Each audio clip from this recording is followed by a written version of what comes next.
All right, everyone. Welcome to the Rise 41 podcast and to our first episode on our Becoming Superhuman series.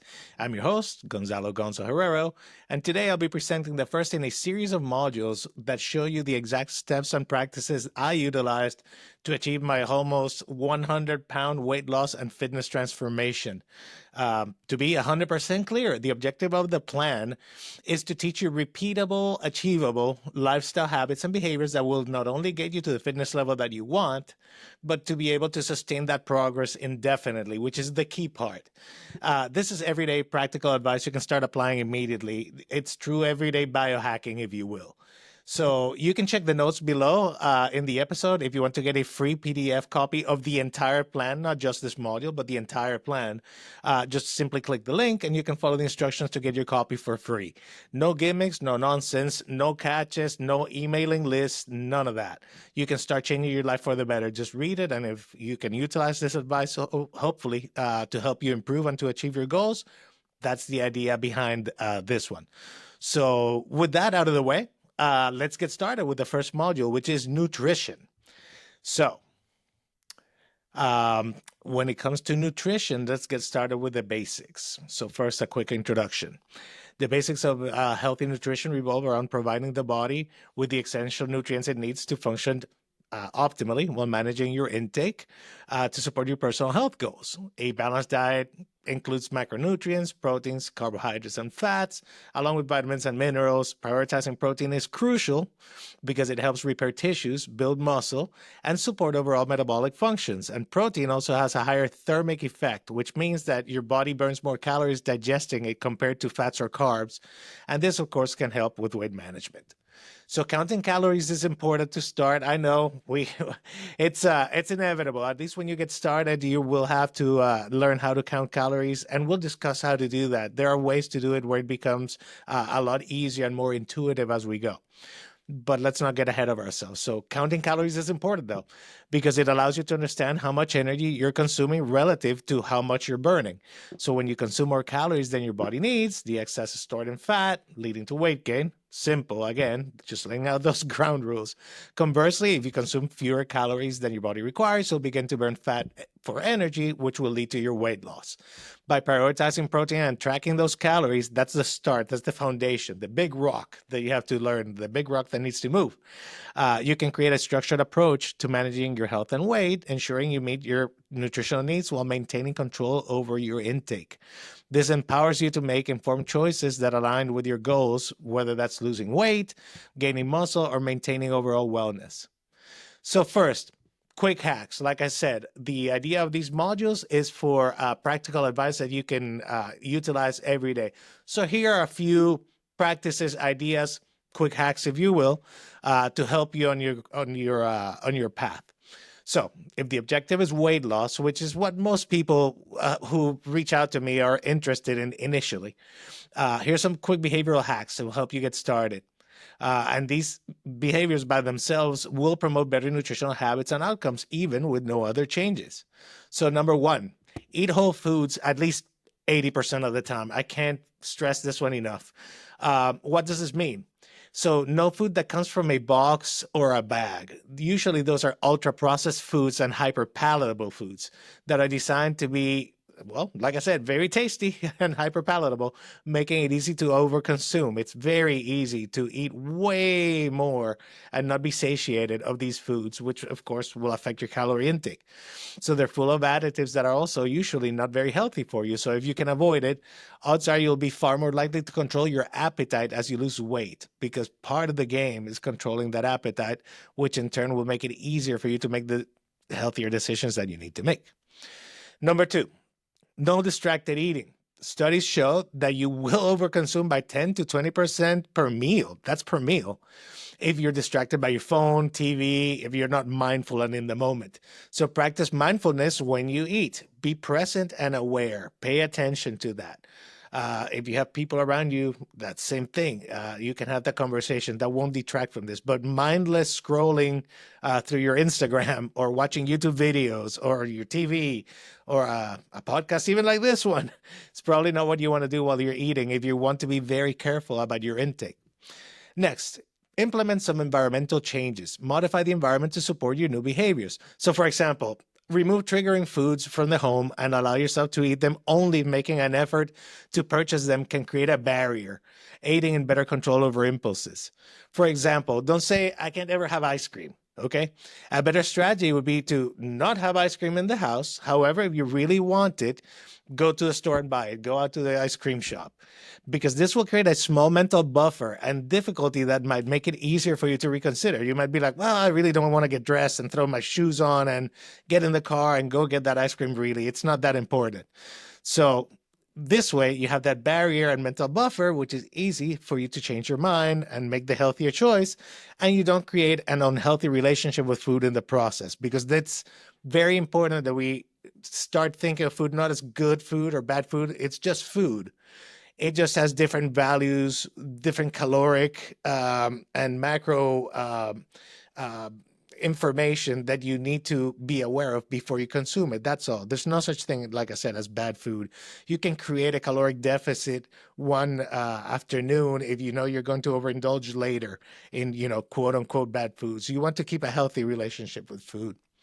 Next, this is a tough one for me, but it can work. Don't drink with your meal, because usually most people would say have some water with your meal or something, something along those lines. But the reason for this particular hack, for some people, it might work, is that it will force you to chew your food more, believe it or not, which gives your body more time to realize you're full and you avoid overeating.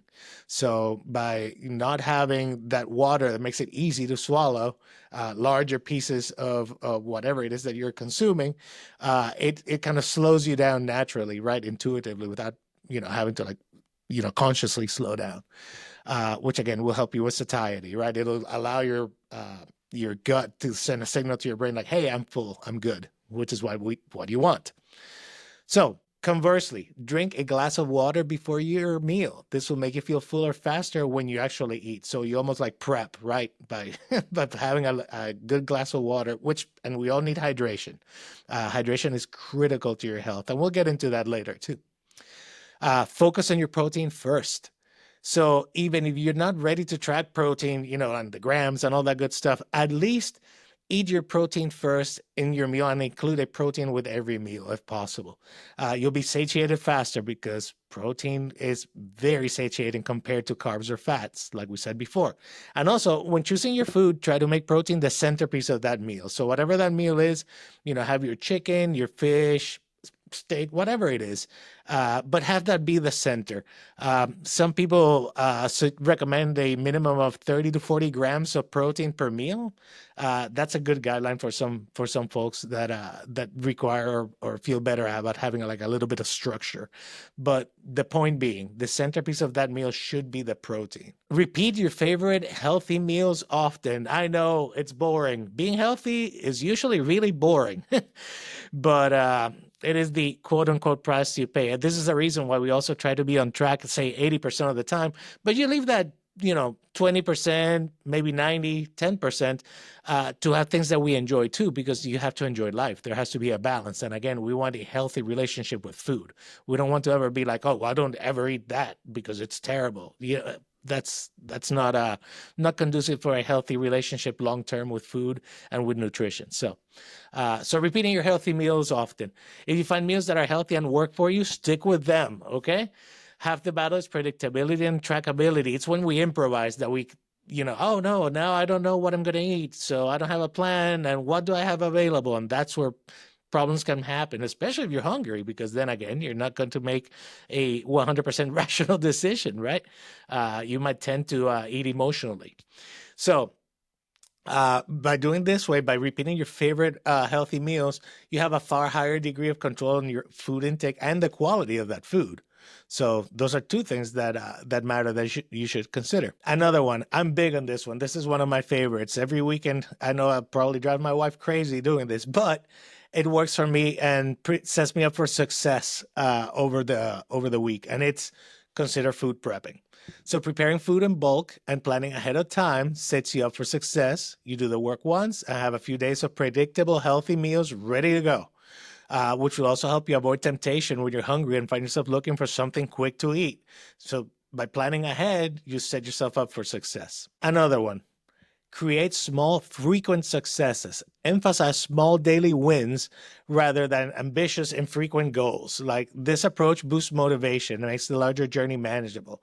So don't be like, I'm going to lose 80 pounds and here I am on this track. No. Make your weight loss goals and food goals small and manageable. Today, I'm going to eat 100 grams of protein. That's it. That's the goal today. If it's something that matches with your macros and nutrients and so forth, and with your calorie goals, something achievable like that. Give yourself those small wins. And last, understand your food associations. So addressing this goes back again to that relationship that we all have with food, right?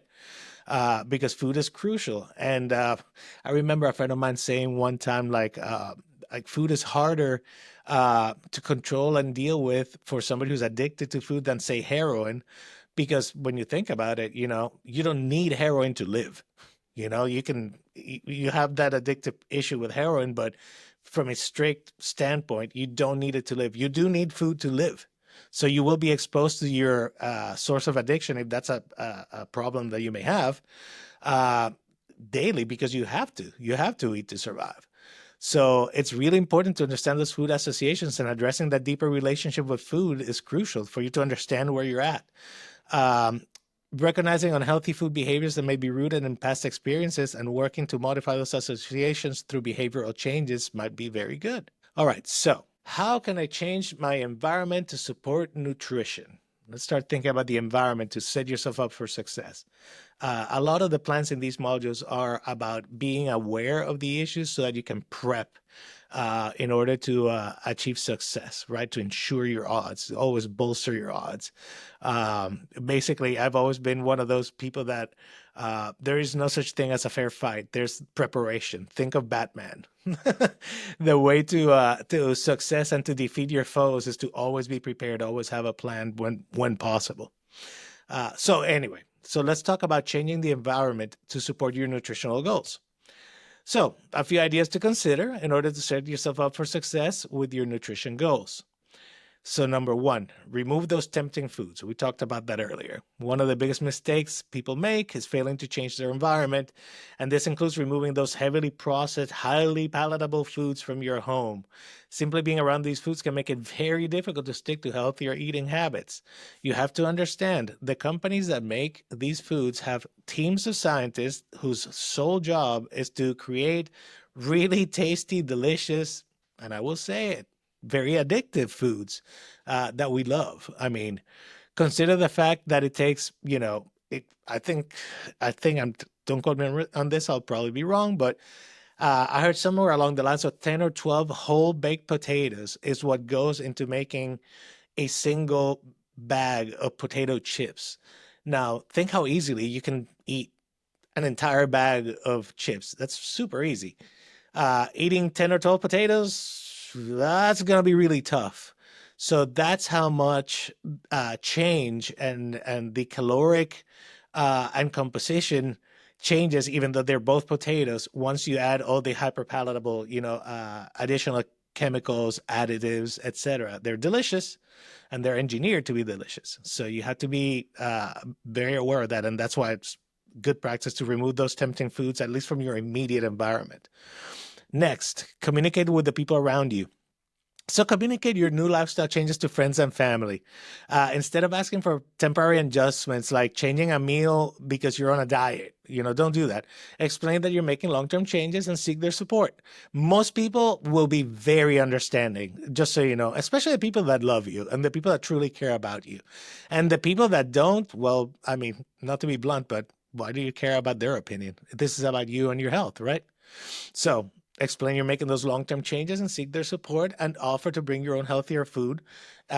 In certain cases, I feel like in today's society, this is far more common and accepted and understandable than it used to be like years and years ago. And again, if you approach it in a diplomatic way, you don't I don't think it's insulting to a host as long as you approach it the right way. Say if you're being invited to somebody's event, you have to explain like this is a lifestyle change I'm trying to do. So odds are I'll be bringing this food or making this change or whatever it is that needs to happen. And frankly, in all the years since I've made the transformation, I've never, ever, ever had a problem once of somebody being like truly offended once they understand the context of what it is that you're trying to do. Next, modify your daily routines. Change routines that lead to unhealthy choices. For example, if you habitually buy, high calorie coffee and breakfast sandwiches from like Starbucks, say, or a cafe, consider ordering ahead and opting for a healthier choice or making your coffee at home, say. That might be good. Another easy modifiable daily routine that can help with your nutritional goals and with this weight loss, little environmental things like park further away at work to increase your daily steps, or remove your chair to encourage standing more often, like if your job involves a lot of sitting. Some places, a lot of new offices have standing desks. Go ahead and utilize that if you have that option. This is more behavioral, right? But again, every little piece eventually adds up to success. Number 4 of these tips here, align with evolutionary practices. And this is at a more macro level. Adopting practices aligned with how humans have lived and evolved can be beneficial, right? Understand your biology, understand why we are and we've evolved to be the way we are. So think about this includes like following your sleep patterns that match natural light cycles. So, you know, don't stay up super late and then wake up super late. Start kind of aligning your sleep patterns, if you can, to that natural circadian rhythm that we have. Your body's knows and takes cues, like when the lights start dimming in the evening, your body will start processes to prepare you for sleep. Sleep, repair. This is where all that nutrition that you work so hard for comes into play, right? To repair your system so you can rest, so you can build a better body if that's something that you're doing. So again, start understanding, or try to make an effort to understand those evolutionary practices. Let's see. Engage in regular physical activity. Humans were not meant to sit 8, 10, 12 hours a day. That's not what we did. We were meant to like walk around, move, be active. So definitely engage in that regular physical activity. This will help with your nutritional goals. Focusing on whole, less processed foods. We talked about this before, and it bears repeating. That resemble what early humans consumed. This does not necessarily mean paleo or so on, but it does mean like start thinking of a whole foods approach, natural foods. When you're at the grocery store, uh, I've heard some people talk about shopping around the edges being where you'll find usually your veggies, your fruit, your meats, your dairy, all that stuff. It tends to be around the edges in a supermarket. Check it out if you've never noticed. A friend of mine pointed that out, and it was fascinating. And I can't unsee it now, now that I'm aware of it. But yeah, those are the foods that you're naturally more likely to tolerate, and that are usually whole foods that are healthier for you. So start thinking about that. And this approach, together with your balanced nutritional approach, will also help enhance and mitigate a lot of the chronic health issues that are linked to modern lifestyles. That perhaps now, if you're somebody who's slightly out of shape and not very fit, you may be dealing with some of these issues. And by starting to address your nutrition and hopefully managing your weight in a healthy, positive way, you'll also start managing some of these lifestyle chronic conditions, like such as diabetes, high blood pressure. There's a combination of chronic inflammation. So by addressing this nutritional approach, that's one big rock. Again, talking about those big rocks that move things, that will help you improve. That will help improve your health overall. So next, things or plans. Here are some options for you as to how to approach, because we've talked about the basics and the information you need to be aware of, right, before you start making changes. And there are different options for different people, depending on the level of Some people like very detailed, precise instructions. They like to measure every single thing. Other people like behavioral hacks that perhaps are not as precise, but they become practices that over time lead to success with nutrition. So let's talk about there are two distinct approaches that I've tried that seem to work. One is more behavioral based and it requires less precise tracking of food, like I said before. And the other one is more meticulous and precise, which is the one that I tend to use most times. But this might be harder for some people, especially at the beginning. So you could always start with the intuitive approach. And once you get comfortable with that, then switch the approach. And you can always switch back and forth. Ultimately, it's about finding what practices work for you. So here are the options and choose the one you're more likely to follow. And option number one, for example, would be a behavioral approach to weight loss or control. This is easier. So the action items for this approach, for option number one, for the behavioral approach. So aim for 4 meals a day, with protein being the centerpiece of each meal. Again, aim for 30 grams of protein in each meal at least. This is the only thing you'll track consistently, your protein intake. You're not going to track anything else in this approach. You're not worried about carbs, fats, or whatever. You just want to make sure that you have 30 grams of protein in every meal of those 4 meals. If you wish to be more precise, you can use this formula, which is desired goal weight in pounds divided by 4, then multiplied by 0.8. And this will give you a very precise estimate of how many grams of protein to aim for in each meal. For example, let's say your target weight, remember, we're going with the target weight, not your current weight, what the weight that you hope to be or that you're aiming for. So say your target weight is 175. So this is what the calculation would look like. 175 pounds divided by 4 equals 43.75 times 0.8 equals 35 grams of protein in each of your 4 daily meals, at a minimum. You can always overshoot, by the way. Overshooting's never bad. If you eat more protein, again, you'll be more satiated and your body will use that protein to rebuild itself and continue with its processes. Can't go wrong with that. So that's, a way to be more precise in your calculation. But if you can't be precise like that, 30 grams, 4 meals a day, that's 120 grams. For most people, that's probably in the ballpark at least. Okay. So another one. This one, a lot of people are going to hate it, but it works. Aim to eat plants with every meal. It's that simple. Eating plants with every meal is beneficial because they provide vitamins, minerals, and fiber. Fiber is important. That supports overall health and digestion. Fiber found in fruits, vegetables, and whole grains helps regulate blood sugar levels, promotes healthy digestion, and keeps you feeling full longer, which can aid in weight management and prevent overeating. So additionally, a plant-rich diet can help reduce the risk of chronic diseases like heart disease and diabetes, which as we age, these things start to matter. So something to consider. Another one, integrate all the quick hack strategies that I described before. Those first 10, those are all part of the behavioral plan. All of these strategies together will help you intuitively control your weight loss or gain if desired. I assume in most cases, most people that I've worked with want to lose weight, but I've had a couple of people that are, quote unquote hard gainers.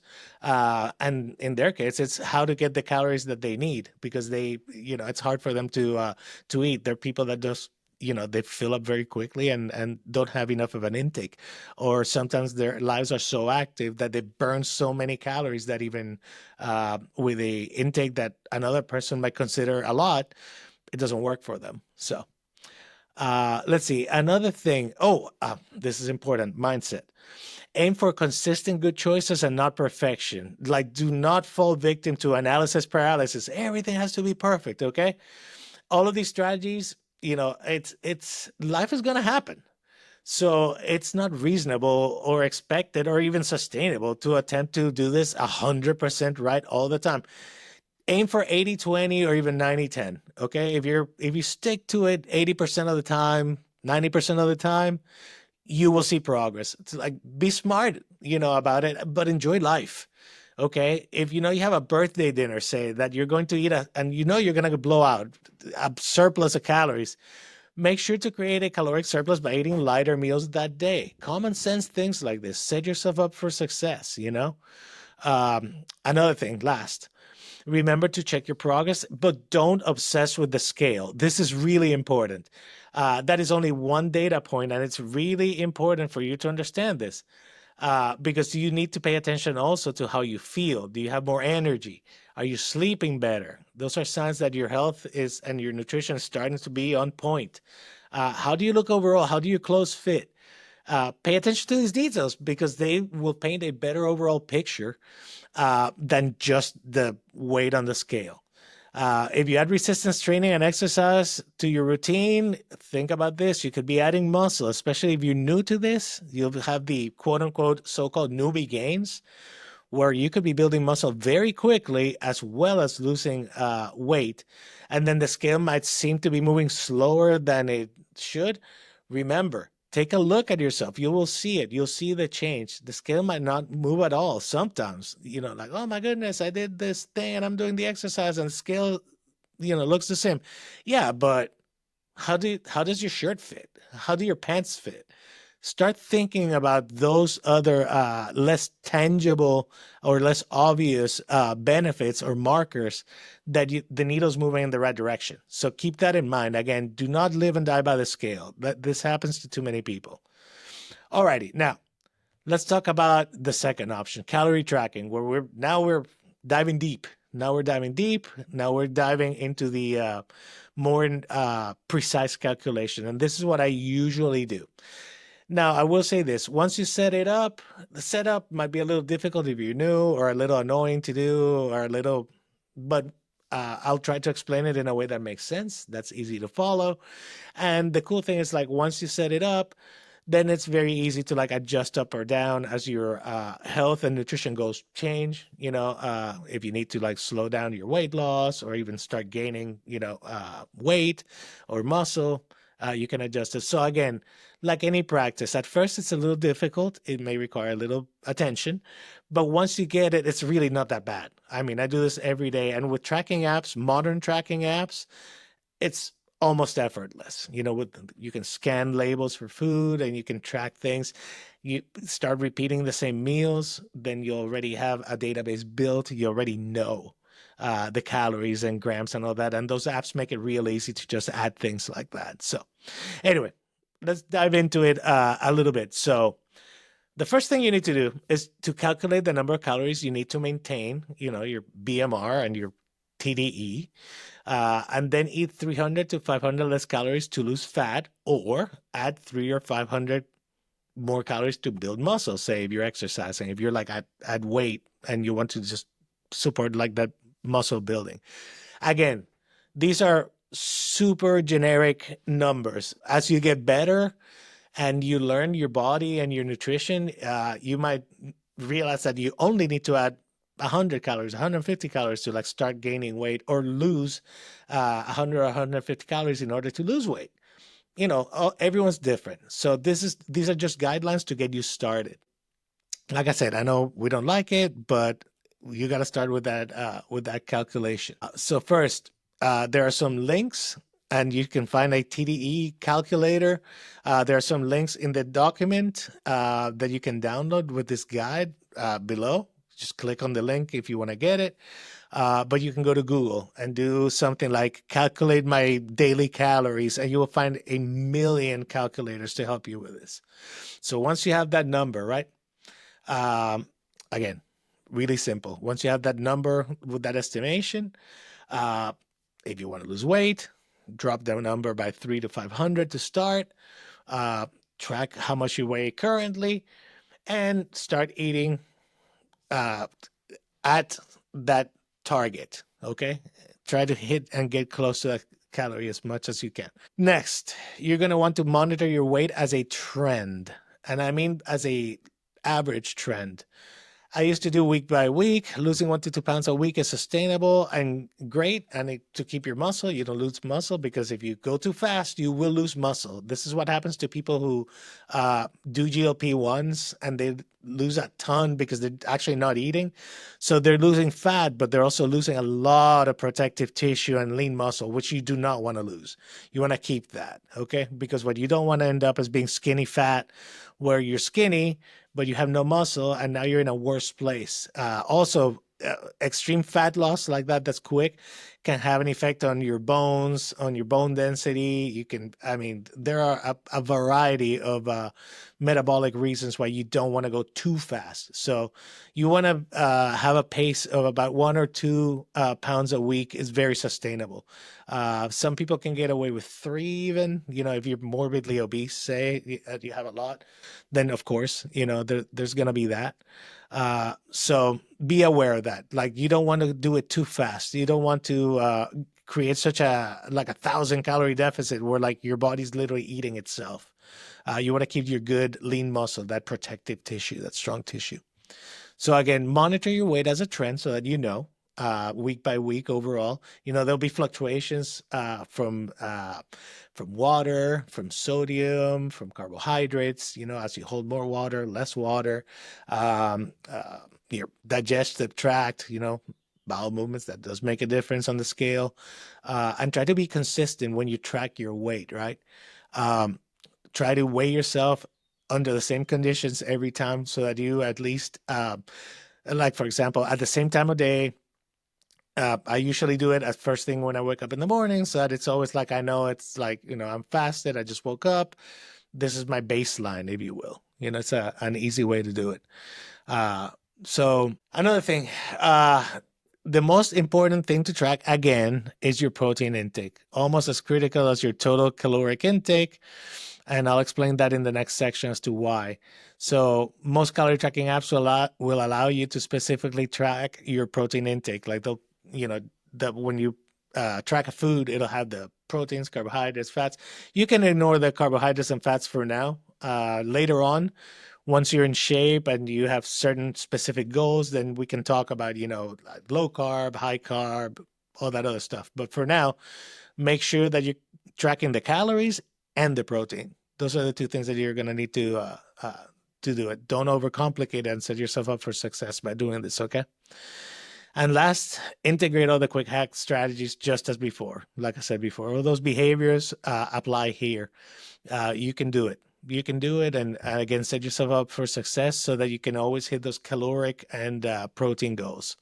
But yeah, by tracking the calories, now you have a far more accurate way of making sure that that you're following your nutritional goals. All right, so we talk about prioritizing protein. So what do I mean by that? Let's talk about that a little bit. So you should aim, before we even get started, to eat at least 0.7 to 1 gram of protein per pound of body weight, or lean muscle body weight if you're obese, right? Your target body weight every day. That's just the rule. And the second critical aspect of controlling your nutrition for fitness is prioritizing this protein intake. So it's essential for weight loss and muscle building, like we said before, and for boosting your metabolism, preserving your lean muscle mass, and promoting satiety. So again, if you're looking to lose weight, build muscle, protein is critical, and you should follow that guideline of 0.7 to 1 gram of protein per pound of body weight as a daily goal. Okay. Some additional info just to help you in your nutritional journey. There are a few other particularly important things to consider as you go through the process, be it for weight loss or weight gain. Again, it depends on your goals. And this will work synergistically to help you get even better results. So a couple of approaches, and we kind of touched on them, but let's dive in. So how to handle cheat meals is a big one, or social events while you're watching your calories. Again, this channel is about practical stuff you can use. So this is where the practical comes in. So win by preparing when you can, okay? When you're dealing with a social event and watching your calories, but don't get hung up if you can't, because life is important and it happens. Again, I'm not a big believer in cheat meals because this concept can sabotage you if you aren't aware and careful. I'll give you an example. You do great all week, hitting your caloric targets, and then you have one cheat meal that's, say, an extra 2,000 calories, and say you've built up a caloric deficit of 2,500 calories over the last 5 days, but now you put back 2,000, so now you're only 500 under. So, again, you can play around with the numbers, but don't set yourself up for a ginormous cheat meal like that. If But I do recognize that there's a need to socialize, enjoy life with family and friends, and you might want to eat something that you love that's not particularly healthy. So for this to be sustainable, you have to have strategies, right, that allow for flexibility. So here's some general advice for you. So the first one, plan ahead if you can. If you anticipate a cheat meal or event, plan your meals early in the day to accommodate those extra calories. Portion control is another one. Enjoy your favorites in moderation to avoid overindulging. It doesn't have to be all or nothing. You don't have to eat like, 4 scoops of ice cream. You can have one or two. You don't need 3 slices of cake. You can have the one slice of cake and you're fine. Maybe slightly smaller slice of cake, but still eat the thing. Balance your week overall. This is what I was referring to earlier. Considering balancing your overall weekly intake, offsetting higher calorie days with lower calorie ones. I tend to have my high calorie days on days that I exercise because I know I'll need the extra energy, and days that I'm resting, I tend to like not have quite as many calories in my case, and mostly I just reduce carbs in those days. Another one, stay active. Incorporate some extra physical activity that can help balance out the calorie surplus. And yes, stay active means to say go for a walk every day, that kind of thing. Do not fall into the trap of adding cardio to then eat more. That never works. The cardio app trackers that estimate calories are always grossly underestimating or overestimating how many calories you're burning. And this approach never works. If you did that, I mean, you have no idea how many burpees you'd have to do to lose, say, 100 calories, which is like half of a cookie. So that is never a good approach. Yes, add movement and stay active overall, but don't fall in the trap of like I'm going to run 5 extra miles so that I have 300 calories. It never works. You will grossly miss that estimation and set yourself up for failure and frustration. Don't do it. And then the last thing, mindful eating. So, like we said before, focus on enjoying every bite and eat until satisfied and not stuffed. You need to stuff yourself, okay? Be mindful. Again, no distracted eating. If you're distracted, it's too easy to get yourself stuffed. So, what do you do when this happens? And this happens to me all the time, and it happens to everybody, which is like, what if you overdid a cheat meal or an event? Oh no, what happens now? Well, first, no worries. Life's going to happen again, and you need to learn and enjoy it. So keep the following advice in mind because remember, we're in it. Remember, this is a long haul. This is not something that we're going to do like for a couple of days and we're done. This is lifelong. So mindfulness, the number one thing to get you back on track. Avoid guilt because that's not going to help you. And focus on the next healthy choice you can make. Whatever, one meal is not going to define your overall diet and your plan and your effort. Okay? Just focus on the next one. Next, hydration. Drink plenty of water, help your digestion, and reduce any bloating that you might get from overindulging, but also it'll keep you satiated for longer. Next, some light exercise. Go for a walk. This will aid your digestion and boost your mood, especially if you feel like you overdid it. It'll help your blood sugar levels also. If you go for a nice brisk walk, it's just overall nothing but good comes out of a good walk. Next, plan your next meal. Make sure your next meal is balanced with proteins, healthy fats, and fiber to support sustained energy levels. Do not make the mistake of like, oh no, I screwed up. So, oh no, I'm going to throw away the entire day. That's not going to help you. And you're going to even feel even more guilty. All right. So, which goes to the last point, which is get back to your routine. Return to your regular healthy habits and of eating and exercise, and maintain that consistency. Don't get over it. It happened. Now you're past it. You moved along. You're back to your plan. You're back to like winning the game. All right, let's talk about hydration. You want to drink half to a gallon of water daily. It depends on the person.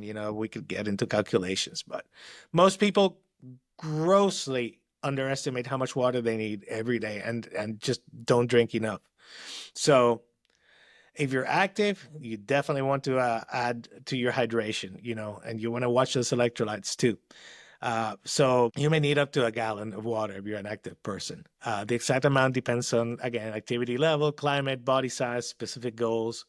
But your overall aim of this guideline of half a gallon to a gallon is to optimize your body functions during weight loss and fitness efforts. Okay, you're going to need to be hydrated for these things to work well. So proper hydration is important in the breakdown of fat because water is needed for lipolysis, which is the breaking down of fats into energy. So if you're dehydrated, your fat burning is not going to be as good. So, and then dehydration can also cause what you think are hunger pangs, and they're not. They're not really hunger pangs. It's and then you might end up like say snacking or getting some disordered eating going in there, which is not going to help you. So again, hydration helps to keep you on track and mindful of your health goals and your nutrition goals. So another thing to consider: food preparation, meal prep. That's one of my not so secret weapons to be ready. And we've mentioned it before, to prepare for success. So basically setting your diet up for success by preparing your meals ahead of time and having them ready to go. This accomplishes a couple of things. So you know the caloric and protein value of the meals because you prepared it. And then by cooking in bulk, you actually save some time and money, which is one of my favorite reasons.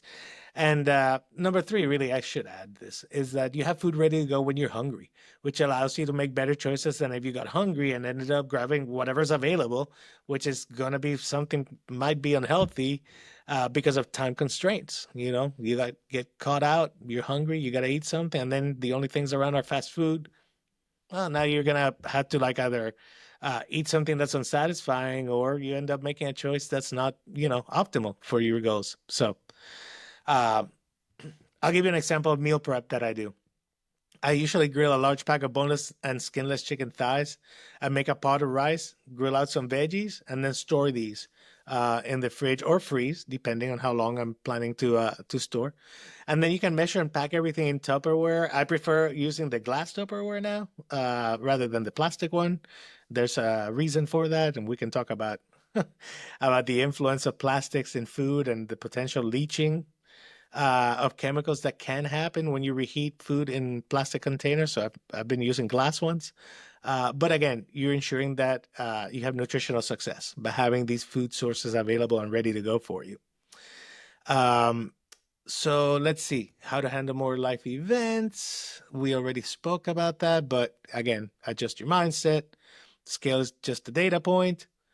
Remember flexible dieting. There are benefits to having structured days when you are most strict with your diet, say Monday to Friday, and allowing flexibility during the weekends. It's always a good practice.